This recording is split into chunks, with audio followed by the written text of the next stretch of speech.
Good morning dear students. आज हम इस लेक्चर में दो टॉपिक करेंगे। दोनों टॉपिक छोटे छोटे टॉपिक हैं और काफ़ी बेसिक टॉपिक हैं। The first is gravitational field and the second is gravitational field strength और gravitational field intensity.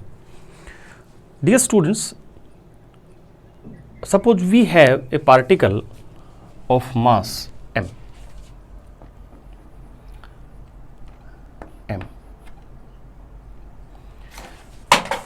and when we place any massive particle anywhere, it modifies the space around it.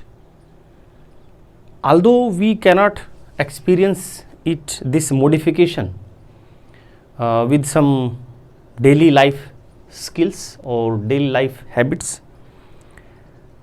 Means अगर आपके आसपास से कोई massive चीज़ गुजरती है तो हमें वो फील नहीं होता कि वो जो मॉडिफिकेशन है स्पेस का उस मैसिव ऑब्जेक्ट के द्वारा वो हमें महसूस नहीं होता। मीन्स अगर मान लीजिए आप कहीं बैठे हैं और आपके पीछे से कोई आपका साथी गुजरता है बिना आवाज़ किए, तो आप उसको महसूस नहीं कर पाएंगे। although he or she modifies the space around him or her। तो प्यारे बच्चों, ये जो मॉडिफिकेशन ऑफ स्पेस है ये डिपेंड करता है मास के ऊपर। जितना ज़्यादा मास होगा उतना ही ज़्यादा मॉडिफिकेशन ऑफ स्पेस होगा। जैसे अर्थ है, अर्थ का मास बहुत ज़्यादा है, जिस कारण से इसके कारण जो मॉडिफिकेशन है स्पेस का वो भी बहुत ज़्यादा है, और उसी मॉडिफिकेशन ऑफ स्पेस के कारण हम धरती पर रहते हैं। हम एक प्रकार से ये समझ लीजिए अगर अर्थ यहाँ ना होती तो हमारा जो एक्टिविटीज़ हैं डेली लाइफ के वो एकदम से अलग होते। सो अर्थ के कारण जो मॉडिफिकेशन हुआ है स्पेस में, वही उसी के कारण हम अर्थ के साथ जुड़े हुए हैं या इस पे रहते हैं। सो प्यारे बच्चों, we have an object of mass m and it modifies the space around it and the degree of modification depends on the mass. इसको हम एक इक्विवेलेंट डेली लाइफ के एक एग्जाम्पल से जोड़ते हैं। आप हर रोज़ क्लास में बैठते हैं, मान लीजिए आपकी क्लास में 30-35 स्टूडेंट हैं, और प्यारे बच्चों आपका कोई एक साथी है और वो एक दिन डिओड्रेंट जो है अपने ऊपर लगा के आ गया और थोड़ा ज़्यादा ही डिओड्रेंट लगा के वो आ गया। तो प्यारे बच्चों मान लीजिए ये वो आपका साथी है और इसने काफ़ी सारा डिओड्रेंट जो है अपने ऊपर लगाया हुआ है। और प्यारे बच्चों अब आप ये देखिए कि जब ये डिओड्रेंट लगा के आएगा तो it modifies some space around him और हर। तो आप जैसे ही यहाँ जाएंगे इसके पास, आपको इसका जो डिओड्रेंट है उसकी खुशबू या स्मेल आपको उसमें आएगी। तो हम कह सकते हैं कि आपके साथी के आसपास का जो स्पेस है वो आज मॉडिफाइड है। तो आप उसकी जो खुशबू है वो कहाँ तक एक्सपीरियंस कर सकते हैं। मान लीजिए ये एक मैंने इसके अराउंड एक एरिया मैंने ड्रॉ किया। अगर आप यहाँ हैं तो आप इसकी खुशबू महसूस नहीं करेंगे, अगर आप यहाँ हैं तो आप इसकी खुशबू महसूस करेंगे। तो हम ये कहेंगे कि अब आप इसकी जो खुशबू है उसके फील्ड में है। ठीक है प्यारे बच्चों, इन ए सेम वे अगर कोई ऑब्जेक्ट है जिसका मास m है, उसके चारों ओर भी एक स्पेस होता है जिसमें आप उसको एक्सपीरियंस कर सकते हैं, जिसमें आप उसके मॉडिफिकेशन ऑफ स्पेस को फील कर सकते हैं, वो होता है उसका ग्रेविटेशनल फील्ड। प्यारे बच्चों आप इसको फील कैसे करेंगे? तो इसको फील करने के लिए सीधी सी बात है dear student, you need some another mass. मान लीजिए यहाँ से r डिस्टेंस पर मैंने कोई पार्टिकल रखा जिसका मास है छोटा m, लोअर केस m। अब आप देखेंगे कि ये जो है इसके कारण एक फोर्स ऑफ अट्रैक्शन महसूस करेगा। अगर ये ना होता तो यहाँ पर इसके ऊपर कोई भी फोर्स ऑफ अट्रैक्शन नहीं होता। तो अब आप ये समझ लीजिए जैसे ही ये यहाँ है तो इसके कारण से जो मैंने सर्कल यहाँ पे खींचा है, इस सर्कल के अंदर इसके कारण यहाँ पर एक स्पेस में जो मॉडिफिकेशन हुआ है उस मॉडिफिकेशन के कारण ही इसके ऊपर फोर्स लगा है। नाउ डियर स्टूडेंट्स, वैसे तो अगर हम ग्रेविटेशनल फील्ड की बात करें तो किसी भी मास के कारण जो ग्रेविटेशनल फील्ड होता है वो इन्फिनिटी तक होता है। तो हमें ये जो सर्कल हमने खींचा है ये इन्फाइनाइट रेडियस का होना चाहिए। परंतु हम क्या करते हैं कि जहाँ उसका फोर्स नेग्लिजिबल हो जाता है या बहुत कम हो जाता है, हम ये ऐसा एज्यूम कर लेते हैं कि भाई यहाँ इसके बाद इसका कोई भी फील्ड नहीं है। अदरवाइज कोई भी मैसिव पार्टिकल है उसका जो फील्ड है वो इन्फिनिटी तक जाता है, भले ही वो कितना ही कम मास का हो। जैसे ये भी है, इसका भी फील्ड इन्फिनिटी तक है, but due to less mass इसका जो फील्ड है it's very very negligible, very very small. तो that's why we generally ignore the gravitational field after a certain distance. So this distance is r, and dear student, the definition for gravitational field will be the region, or you can say space around an object, and it's understood that this object has some mass or body in which its modification of space can be felt or experienced by another object। या खाली experience तक कर दीजिए, another object की कोई आवश्यकता नहीं है, क्योंकि ये ऑब्जेक्ट यहाँ है या नहीं है इससे इसके फील्ड पे कोई असर नहीं पड़ेगा। अब बच्चों, अब बात आती है कि ग्रेविटेशनल फील्ड स्ट्रेंथ या ग्रेविटेशनल फील्ड इंटेंसिटी क्या होती है। तो ग्रेविटेशनल फील्ड तो बच्चों वो जगह होगी जिसमें आप इसको महसूस कर सकते हैं, और स्ट्रेंथ या इंटेंसिटी क्या होता है आप उसी एग्जाम्पल पर आएंगे जो मैंने लिया था। तो मान लीजिए आपका साथी है और डिओड्रेंट लगा के आ गया और आप यहाँ हैं।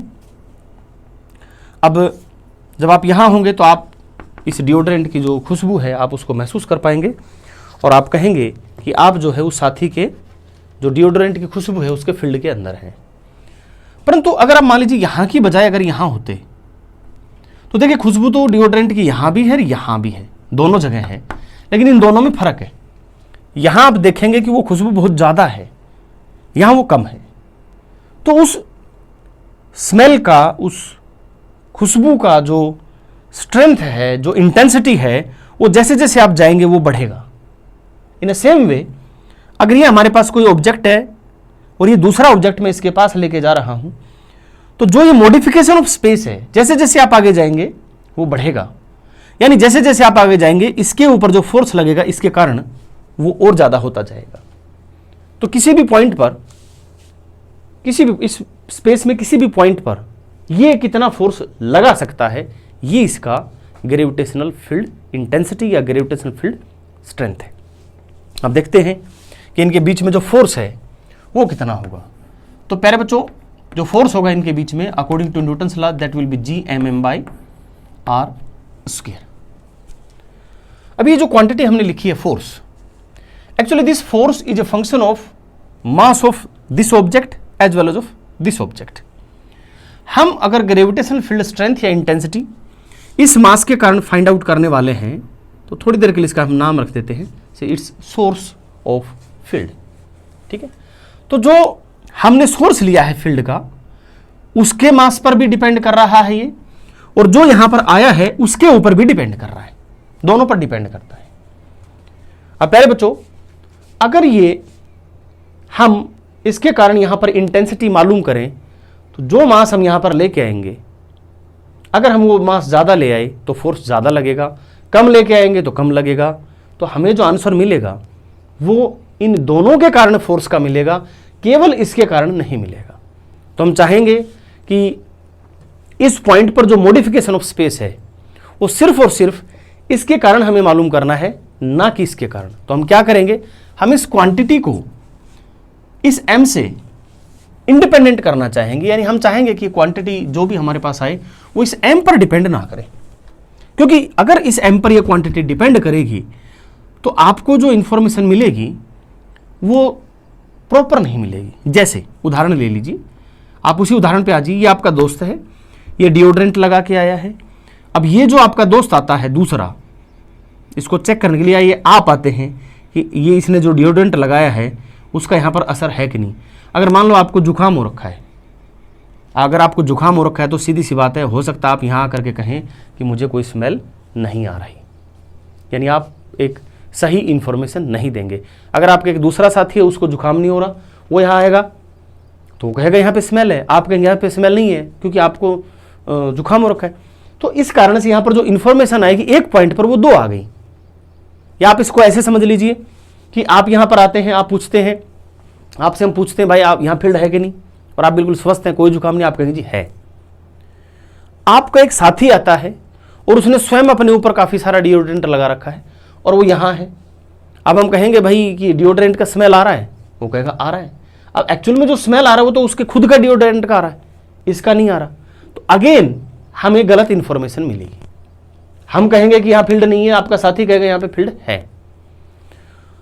तो इस चीज से बचने के लिए कि हम इस पर डिपेंड नहीं होना चाहते, तो क्या करेंगे, इसको दोनों तरफ आप m से डिवाइड कर दीजिए। तो f/m आपके पास आएगा g m/r² and divided by m, we lose this m, and this quantity is denoted by I, and I is equal to f/m, or you can say g m/r²। प्यारे बच्चों, अब ये जो क्वांटिटी आई है जी m/r² या gravitational force upon mass, ये quantity इस मास पर डिपेंड नहीं कर रही। अब चाहे आप कोई भी मास ले आओ, ये क्वांटिटी सिर्फ और सिर्फ कैरेक्टरिस्टिक है इस मास का, and this quantity is called, इसी को हमने नाम दिया प्यारे बच्चों क्या, ग्रेविटेशनल फील्ड स्ट्रेंथ या इंटेंसिटी। और ये हुआ क्या, इसको हम डिफाइन कैसे करेंगे, is the force per unit mass, force per unit mass at a point in the field of any object. तो किसी भी पॉइंट पर आपने डिफाइन कर दिया। प्यारे बच्चों, this is a vector quantity because force is a vector quantity, so this is also a vector quantity and it's SI unit is Newton पर किलोग्राम, न्यूटन पर किलोग्राम। या आप इसको ऐसे भी समझ सकते हैं कि ग्रेविटेशनल फील्ड स्ट्रेंथ या ग्रेविटेशनल फील्ड इंटेंसिटी क्या हुआ, यहां पर आपने एक ऑब्जेक्ट रखा जिसका मास था 1 kg, फिर उसके ऊपर जो फोर्स लगा उस फोर्स का ही नाम क्या है, ग्रेविटेशनल फील्ड इंटेंसिटी या ग्रेविटेशनल फील्ड स्ट्रेंथ। तो ये ध्यान रखिए कि अब आप आगे से जब भी चेक करेंगे कि किसी भी पॉइंट पर आपको फील्ड इंटेंसिटी चेक करना है, so you just have to take a mass of 1 kg, आप ये समझ लीजिए, and then calculate the force experienced by that mass of 1 kg and the answer will be gravitational field strength और gravitational field intensity. एक और इसमें जरूरी बात जो हमें समझनी है वो क्या है, प्यारे बच्चों, ग्रेविटेशनल फील्ड एक अलग चीज है, ग्रेविटेशनल फील्ड स्ट्रेंथ या इंटेंसिटी अलग चीज है। वो है कि वो उसका प्रभाव कहां तक है, फील्ड इंटेंसिटी है कि वो उसकी वहां पर प्रबलता कितनी है, जहां जिस पॉइंट की आप बात कर रहे हैं। अब प्यारे बच्चों, बुक्स में भी और जनरली जब हम पढ़ाते हैं तब भी हम एक शब्द बार बार बोलेंगे, ग्रेविटेशनल फील्ड, ग्रेविटेशनल फील्ड। वो जहां पर हम बोलेंगे ना तो उसका अर्थ है ग्रेविटेशनल फील्ड इंटेंसिटी। ये ध्यान रखना बस, क्योंकि ये थोड़ा सा ना एक it becomes a matter of bit confusion among student as well as teacher. हालांकि चीजें दोनों अलग अलग हैं, परंतु पढ़ने में, लिखने में और पढ़ाने में हम जब भी बोले कि ग्रेविटेशनल फील्ड कितना है तो उसका अर्थ है कि हम पूछ रहे हैं ग्रेविटेशनल फील्ड स्ट्रेंथ कितना है। यानी इसको शॉर्ट फॉर्म में जनरली बुक्स में भी लिखा जाता है और हम बोल भी देते हैं, आप भी बोल देते हैं कि जब भी हम बोलेंगे ग्रेविटेशनल फील्ड तो उसका अर्थ होगा ग्रेविटेशनल फील्ड इंटेंसिटी। इसकी एक छोटी सी डेफिनेशन और भी है, वो हालांकि क्योंकि आपको पोटेंशियल का कंसेप्ट पहले से क्लियर है इसलिए हम यहां पे आपको अभी बता देते हैं कि gravitational field intensity is also defined as -dV/dr and what is V? V is the gravitational potential. वो अभी हम आगे डिफाइन करेंगे, परंतु ये डेफिनेशन आपको यहीं आनी चाहिए। So this quantity is negative gradient of gravitational potential.